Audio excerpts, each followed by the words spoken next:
Kitchen here, and I thought I would do this little quickie on Christmas sweater nails or Christmas jumper nails, whatever you want to call them, just sweater nails, where you have this kind of like embossed design and matte finish. And I've been racking my brains to think of what I'm going to have on my nails for Christmas, and I was thinking, maybe I should have like Christmas sweaters, but I don't necessarily want them to be all one colour. I like the matte, but I'd like to be able to have like a contrast as well. So I went away to the nail lab and came up with this kind of thing, where you can have a bit of chrome or a bit of glitter, you know, just something a little bit different with that matte texture, and it's also kind of embossed as well. So I'm going to show you how to do that today. And here I have got a pop which has been painted up with Madam Glam Delicacy. Obviously I've made these pops because they like really show with the difference in colour, but they're a little bit much really. I want something that's going to be just a tad more subtle, let's say. So we've got our pop, and I'm going to be putting on Madam Glam matte top coat on this, and this serves two purposes: one, to get the matte finish, and two, so that you can see where you're putting your design, your embossed design. Now if you did want it to be all one colour, you would go straight from this step to detailing up the kind of cable or Aran sweater design using a detailing brush, dotting tool, whatever. But as I mentioned, I'm going to do mine a little bit different because I want to have a contrasting colour and texture on there. So I'm actually going to be using some regular nail polish, and you'll see why in just a moment. But this is going to get cured, and then I'll be right back. So my pop's all cured up and looks really cute, and no, I don't know where the glitter comes from, it's just everywhere. But yeah, it looks really nice with the matte top coat on, but I just want to give it that extra dimension. Now I got a few Model's Own chrome nail polishes, regular nail polishes, in a special offer that they had it on, and I'll probably be doing a stamping demo. One thing that I will say about these, when you are stamping, work quick because they dry quick, and if you're doing layered stamping, you best to get as much on as possible and then top coat in between doing your layers of stamping, because actually it's like so quick drying that it can just kind of peel off when you're going in with another layer of stamping. So you might put on a bit extra detail but then take with it the original stuff that you had on there.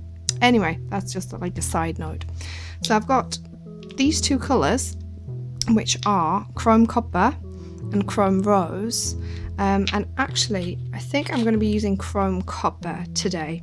This is chrome rose, and you can see it's a bit pinker, and this is chrome copper, which is a bit kind of peachier, and I just think that the copper tone works a bit nicer with the Delicacy. So literally all I'm going to do is paint over the entire pop, and probably you're going to be thinking like, why would you do that? Now I'm going to do two coats for kind of maximum opacity.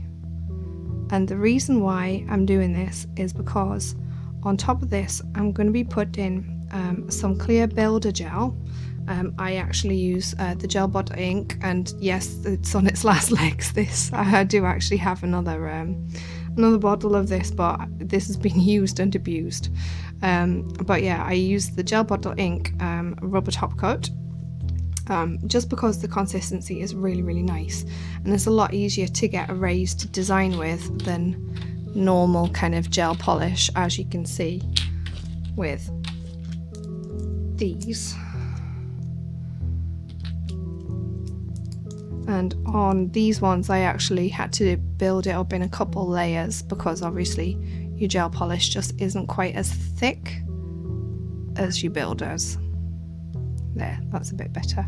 So you can see that you get a really nice kind of like raised design. So I've got my two coats on, and If you wanted, you could use some striping tape to help you keep your line straight, but I'm just gonna do mine freehand. It's just for demonstration purposes. And all I'm doing is I'm taking a detailing brush, and the key to getting this right is to do it in stages. And I'm just getting a little blob there, and basically once you have like a good line, the key is to get it in your lamp and get it cured, like just flash cure for 10 seconds. So I'm just going to put my straight-ish line down, and don't worry if you kind of run out of steam a little bit, you can just kind of go back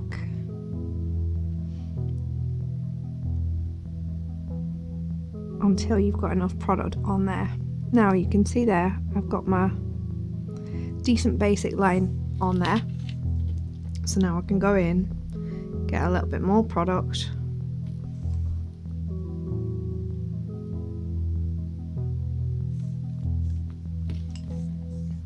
and then just kind of fill her up, as it were, just until I've got a nice kind of straight, even, parallel line, like so. Then I'll flash cure that for like 10 seconds. Now I've just started to do my second line off camera, and purposely made a mistake, honest governor, so that I could show you this little tip. This is the other good thing about curing in stages. If you do make a mistake, just get a wipe with alcohol, and there's nothing that you can do to harm that cured gel now, and using alcohol will not take off your regular nail polish, but it will take off any gel that's uncured that's on the surface. So there's my top tip. I'm just going to do the other one off screen and then come back for the dotting. So I've got my 2 lines on there that are straight enough, and you can see that I've put 8 dots on here, which I'm going to replicate down the other side and just show you the technique that I use. And I basically just get a bit of the gel, and it's quite sticky stuff, this, just on the end of my dotting tool, and then I just kind of, what I call pogo, just kind of dab on very softly at first, and then just kind of boing up and down until I see the right kind of size of bead forming. And when you do pull up, just take care not to let that little tiny thread of gel kind of snap back onto a part of the nail that you don't want. You can also use a circular motion to get the right kind of size. And the reason I'm doing this is because the dot that I want is actually smaller than the head of my dotting tool. I'll just repeat it on camera one more time, just so that you can see the technique there. And see, I'm just pulling up easily, just to make sure that I don't kind of let that thread trickle off where I don't want it on the nail. Yeah, so I'm just going to finish my other 4 dots off camera, and then we'll come back for the middle bit. So I've got all my dots on now, and now I'm ready to do the middle bit. Now you can do this with a brush or with a dotting tool. It's just whatever you're most comfortable with, and what you're trying to do is make it's almost like an S shape.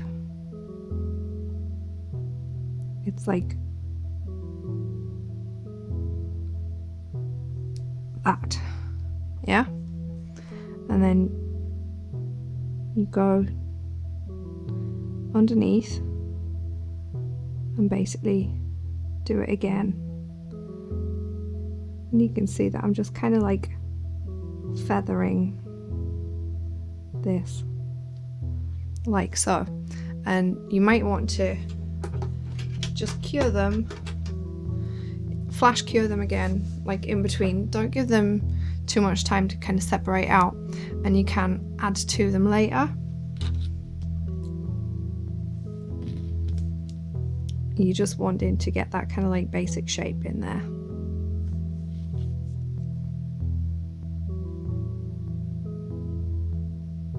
And of course, that benefit again, doing it in stages, is that if one of them goes a bit peat-tong, you can just wipe it off and start again. And at this stage, you can kind of fill in a little bit if you want to, and if you've got enough left on your brush. Anyway, I'm just gonna finish this off and then come back. So after I've got all my little details on and finished with my flash curing, I've done a full cure of 60 seconds just to be on the safe side, because you can't over cure this stuff. And now we're ready with our acetone free nail polish remover to basically take away that excess regular nail polish, so that we reveal the peach coloured matte gel polish underneath, and then just this rose gold colour where we've put the design on, like that. And it's that simple. And you could do any colour combinations you like, really. If you do find that you've got some like odd little bits, maybe you can see here, can you see the shine on there? Don't worry about that. You can just get a little bit on a cotton bud, like so, and just give it a little rub, and you can see that it will actually come off. It's just a little bit tricky to get in all of the nooks and crannies with a flat wipe. So there you have it, a different take on the Sweater nail. I hope you found this useful, and thanks for watching. See you next time.